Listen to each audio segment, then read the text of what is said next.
For our latest edition in Getting to Know the Rockets, we bring in women's soccer coach Mark Bateman. Coach, thanks so much for joining me today. Yeah, great to be here. Thanks for having me. This, of course, is your first season at Toledo. What attracted you about coming to coach for the Rockets?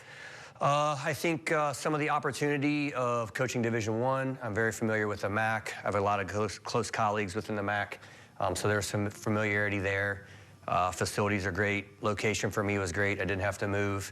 I could still kind of plant my roots still in Ohio and not leave the state. So a lot of positive things there. But I think the main thing was just the opportunity to do what we did at Ohio Northern for so long and try to do that here.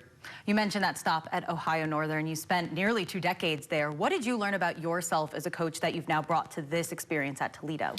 I've changed a lot. I think if you ask our original kind of girls at ONU, I'm a completely different guy than what I was then, as far as that 25-year-old young, kind of hungry, go type guy. I've had to change the way that I communicate with the group, how we build relationships, all kinds of little things. Right, that's probably the biggest thing that I've kind of noticed.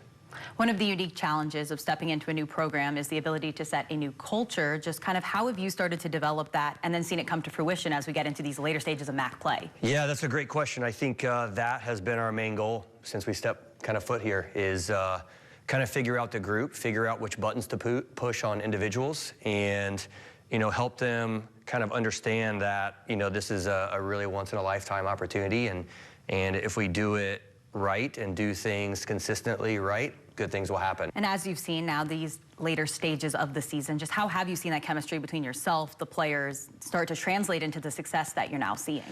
The big tell for us is we have a player lounge that is kind of in between the offices and the locker room. The first 3 weeks we were there, that place was a ghost town.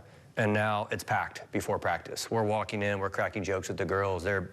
Trust me, they give it just as much as they take it. That's a little detail, but also a big sign for us that we're doing things the right way, and the culture is slowly progressing to kind of where we want it. Slightly on the team side, you guys played a very challenging non-conference schedule. How do you think that's then helped you now in MAC play? Yeah, great. I think we have to go through some failure playing Northwestern. Really tough team. I thought we battled really well there. We had a couple close games non-conference, but that certainly helped us to, put us in a position that we're at now, and we're right on the cusp of conference tournament play, so that's exciting. And of course, I always end these segments off with a couple rapid fire questions. So I'm going to start with you. Who is your favorite soccer player of all time? I have to say Roberto Carlos. Why? Goal scoring back. All right. If you could go back in time and watch any game that's happened soccer-wise, what would you pick? Ooh. Putting you on the spot. I know. Any game back in time. I'm going to say any one of Pele's games when he played for Brazil. None specifically that stand out? No, just seeing that guy or Diego Maradona live would have been really fun. And finally, of course, your last name mimics the Dark Knight. You get that probably a lot, but if you could have a superpower, what would you pick? Travel through time. I think it would be a good one. I like that, and I'm so glad that we got to know you today. So thanks so much for coming in, Coach. Thank you. Thanks for having me.